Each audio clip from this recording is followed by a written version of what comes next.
Alors, c'est un problème très important, les corps, mais seulement les psychologies aussi, qui ont été abîmées par la crise sanitaire. Et ce qui est curieux d'ailleurs, c'est que les psychologies abîmées entraînent des corps en position plus difficile, évidemment.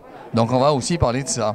Mais je crois que ce qui est important, c'est de parler de la manière dont les corps sont vécus différemment selon les espaces géographiques. C'est ça qui est au cœur de la question. Et c'est ça qui, à mon avis, suraccentue, si c'est bien observé, ce qui est le cas ici, suraccentue la question géographique.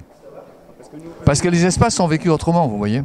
Faire de l'histoire, c'est s'intéresser non seulement à la différence entre les corps, mais à l'origine de ces différences, petit a, et petit b, c'est aussi quand même s'intéresser à la laideur. Parce que pour un Français, le Hollandais qui boit trop de lait et qui se laisse aller finalement à quelque chose qui amortit, ralentit, arrondit ses propres humeurs, c'est quelqu'un qui devient laid.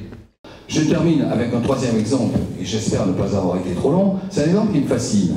Moi, je me demande comment la société occidentale, qui est en fait très centrée sur l'individualité, et qui est très centrée sur l'enveloppe corporelle, en quoi elle se différencie de culture et qu'au contraire, tente de faire exister la fusion dans l'espace. Et de ce point de vue, me semble-t-il, alors là, vous êtes mieux placé que moi pour y répondre, mais je suggère des questions de façon à ce que ce soit jamais complètement terminé. La société occidentale privilégie les individus. Plus vous avancez dans la société occidentale, plus l'individualisation s'impose. La chrétienté l'a déjà inventée, mais les sociétés modernes l'inventent encore davantage. La consommation suraccentue l'attention sociale. Les sociétés orientales, elles ont pour horizon le fait de se fondre, le fait de disparaître en quelque sorte dans les terres.